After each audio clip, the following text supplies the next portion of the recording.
1, 2, 1, 2, 3, 4. We're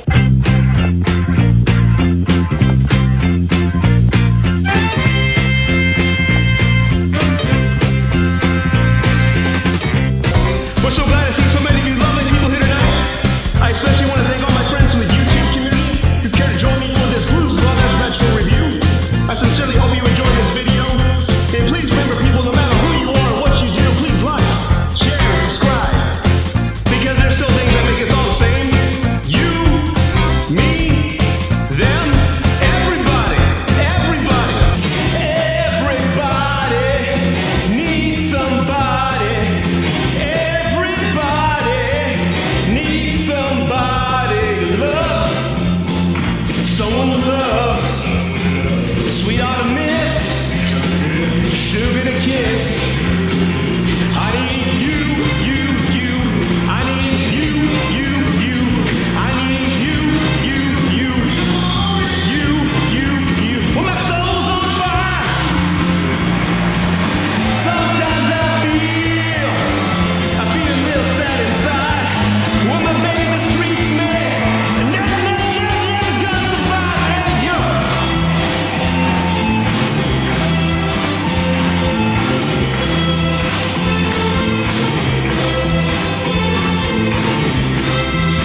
Let's get this video started.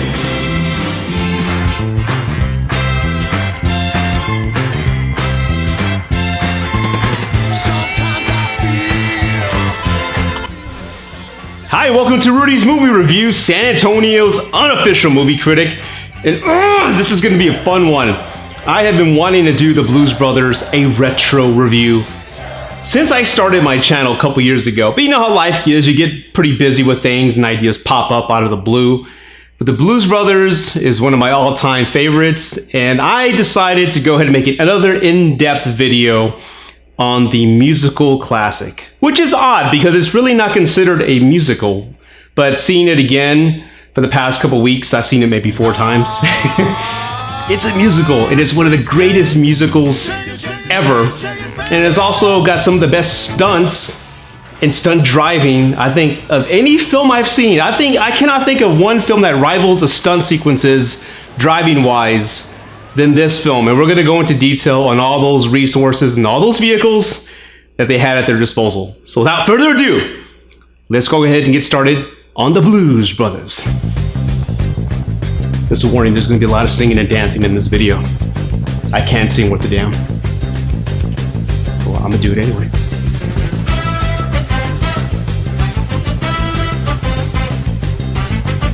Now let's go ahead and really just get started on how the Blues Brothers came about. Believe it or not, it was an idea that John Belushi and Dan Aykroyd had back in their SNL days. And this is the late 70s, early 80s when these guys were big. I mean, they were like Chris Farley and Adam Sandler in their prime, Will Ferrell. That's how big these guys were. Dan Aykroyd introduced John Belushi into some blues music since John Belushi was from Chicago. And at the time, John Belushi was really into heavy metal and really didn't or understand blues, and it was Dan Aykroyd that brought him in. He fell in love with it, and the guys just started having an idea like, hey, let's put a band together. While they were at SNL, they decided to kind of recruit some of the blues players and some of the players from the SNL band, and that's exactly what they did.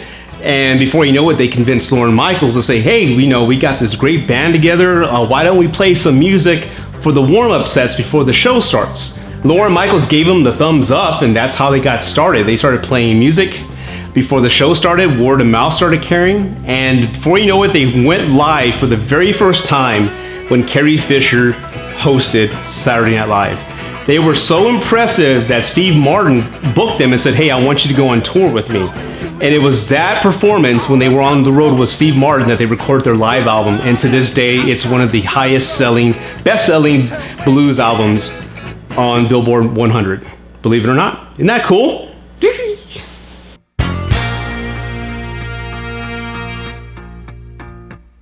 Now, before I even get to the stunt sequences and how over the top that was, I want to talk about the best thing about the movie, and that's the music. This film has one of the best soundtracks in movies, top 20 at least. We're talking Aretha Franklin, we're talking James Brown, we're talking Cab Calloway, and we're talking Ray Charles. That is amazing. And playing this movie again for the past couple weeks and having the soundtrack jam in my car as I go to work and playing it with my kids, it truly is lightning in a bottle. It's one of the best soundtracks ever. And one thing I discovered while watching it again, there's the Aretha Franklin scene in the cafe where she's singing, "Think about what you're trying to do to me," to her husband. I noticed the lip syncing was horrible. It was totally off. And then I watched the director's commentary, and it turns out that a lot of R&B artists, or a lot of artists in general, they do not sing a song the same way twice. I didn't know that. So every time they shot, Aretha Franklin sang the song a certain way. So when they try to sync it up with the audio, it just wouldn't work. So that was a really frustrating shot to do. And if you notice, if you watch it again, there's a lot of edits and there's a lot of cuts within that scene, but that's done purposely because they were trying to hide and camouflage Aretha Franklin's horrible lip syncing. I didn't know that. And another artist that was exactly the same way was James Brown. And when it came time to film one of the greatest church sequences ever in film, they said, you know what, to avoid all that, let's just go ahead and play the music as a backtrack and give James Brown the mic. So James Brown in that sequence is really singing, and you can feel it, man. There's like, when they start singing Old Landmark, I woke up this morning. I said when I woke up this morning, I heard a disturbing sound. Hey, man! God damn it, I'm start singing. Shit.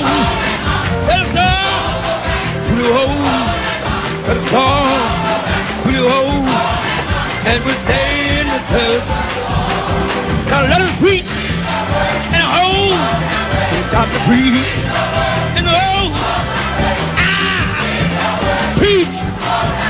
Hear it, saw it, and will. It will. It will. Well, let us reach. Wanna go back. Wanna go back. Wanna go back. Okay, I'll stop now. Whew. And believe it or not, those people in that church sequence, when it totally goes over the top and they're jumping 20 feet in the air, they are not on trampolines. You'd be surprised what people can do when the Holy Ghost is in them. God, I know my mom loved that.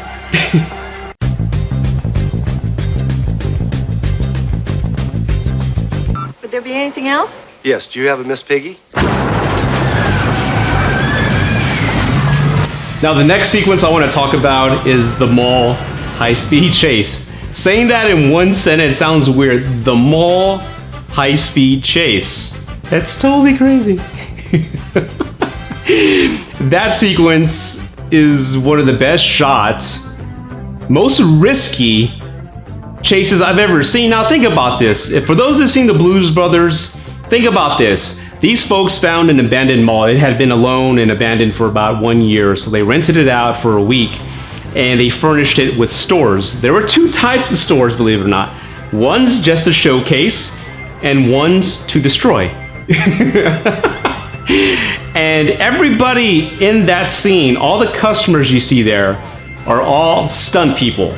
Because these cars, think about this, there's no CGI back then. These are cars going 80 miles an hour or faster in a mall, and these stunt people have to dodge the vehicle. There's actually one stuntman when the car first goes through and I Can't Turn It Loose starts. There's one stuntman, I guess he almost got hit by the car. You can see him, look! It's crazy, he almost got hit by the car. God! But that whole sequence is just over the top insane.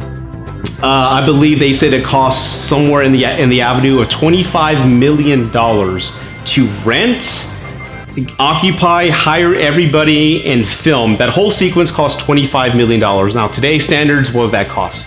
I'm not an inflation expert. What, 60? This is 1980. So it's crazy that they allowed them to spend $25 million on that one sequence, but it's timeless and I love it. I'm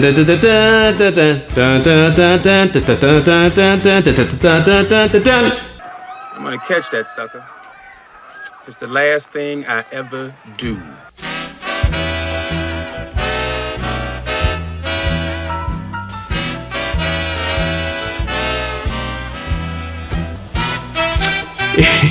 God, I can't dance.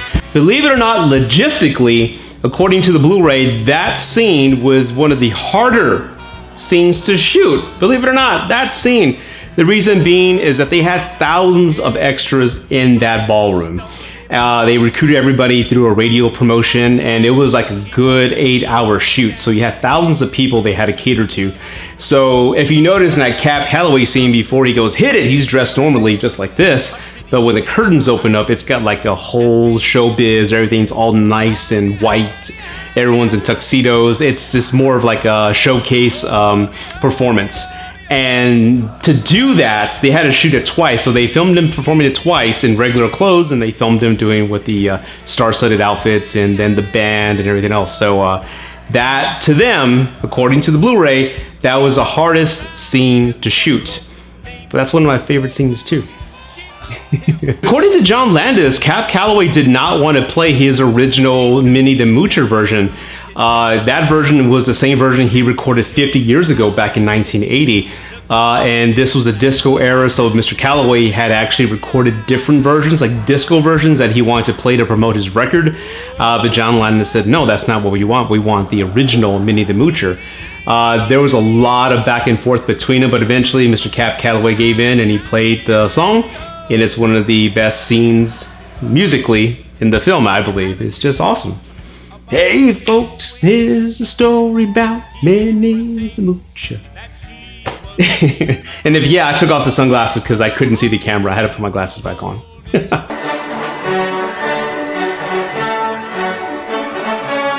And now that I'm toward the end of the video, I really want to talk about some of the over-the-top, tough to explain routes they went. I'm kind of stuck with words here because I don't know how else to describe that. Things slowly begin to escalate out of hand when there's a one scene with the Blues Brothers are about to drive off the freeway and they're being chased by the Nazis. Dan Aykroyd reverses the vehicle, and for whatever reason the vehicle flips. The vehicle flips in the air, and then it keeps going. The Nazis, on the other hand, they drive off the freeway, and for whatever reason, they begin to fly in the air, and they end up plummeting thousands upon thousands upon thousands of feet to a street in Chicago. What the hell? And they don't explain nothing in the Blu-ray. They don't mention anything why they went that route. They just said, the hell with it, let's just do it.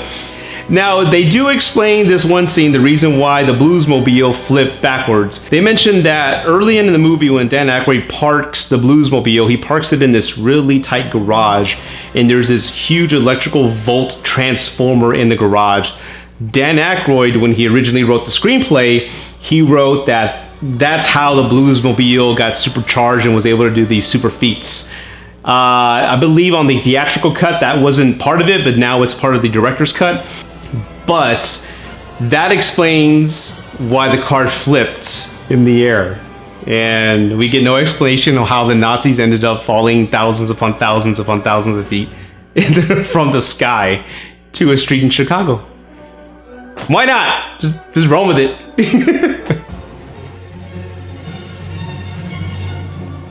I've always loved you.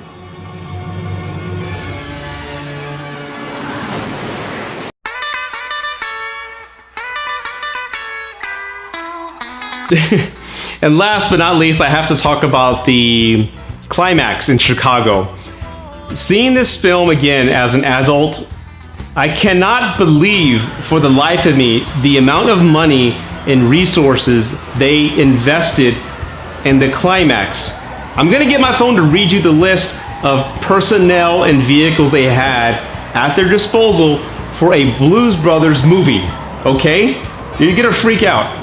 There was some sort of process and discussions to actually get to be able to film in Chicago, but once they got permission, they utilized all Chicago's resources. It's kind of like that scene in Ghostbusters, the mayor tells Peter Venkman, okay, so what do you need from me?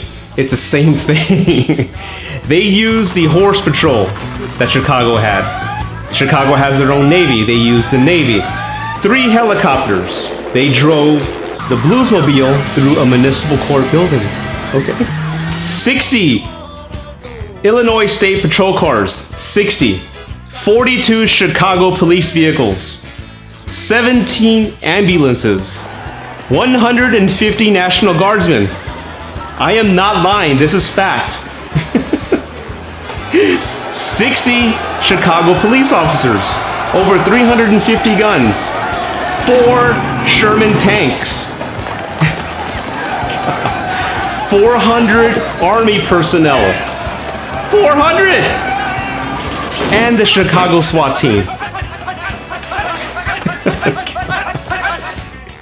I'm curious if they can do that today, in today's films. I'm curious if they can pull that off. My God. And some of the sequences, like I said, are just over the top. The SWAT team rappelling off the municipal court building.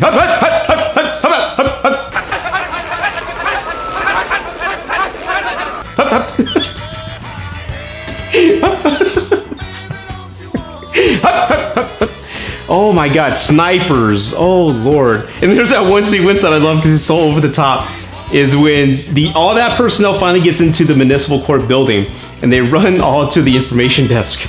And there's that one officer that asks that guy, "Excuse me, did you see 2 guys come in here, black suits, black hats, one carrying a briefcase?" Yeah, I just sent him down there. Thank you.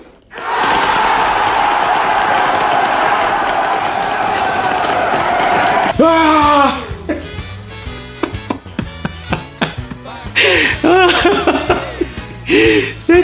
It's over the top. I don't understand it, and it doesn't have to make sense, but like it just blows me away. And then the scene ends when they're upstairs. Believe it or not, this is one thing I didn't even know. The county clerk that the Blues Brothers are getting a receipt for, that's a young Steven Spielberg. I had no idea until I saw it recently, and I thought that was pretty funny. That's where they pay taxes, right? But that last shot is memorable when all the cops finally get into the building. They're locked and loaded, pointing their guns at the Blues Brothers, and you get this scene.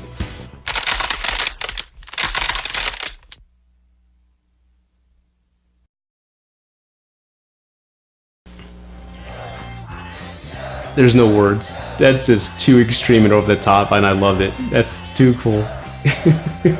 In closing, guys, this was one of the best videos I think I've done in a while. I had a lot of fun, and it was great to revisit one of the best all-time musicals and classics in comedy. And if you haven't seen the Blues Brothers, you have to check it out. I know it's an older movie, but you're talking 2 comedians in their prime. John Belushi died two years after the Blues Brothers because of drug overdoses and things of that nature. But he's immortalized in this film. His energy, he's really doing those flips, believe it or not. And this is great music. They sounded amazing, and that's one thing my parents always told me, because Saturday Night Live was really big back in the day, and when these guys started performing, they thought it was going to be a joke, but when they started playing, everyone was like, they sound pretty good. So this is great rhythm and blues. It's a mixture of Memphis blues along with New York horns. It was a new sound, and it's timeless. You really have to check out this film, revisit it again, and you'll catch a lot of things, a young Carrie Fisher, that you may have missed if you haven't seen it in a while. I highly suggest checking out this movie. It's a classic. And as always, guys, thank you for watching Rudy's Movie Reviews, San Antonio's unofficial movie critic. Please take care, God bless, and live long and prosper. And I am out.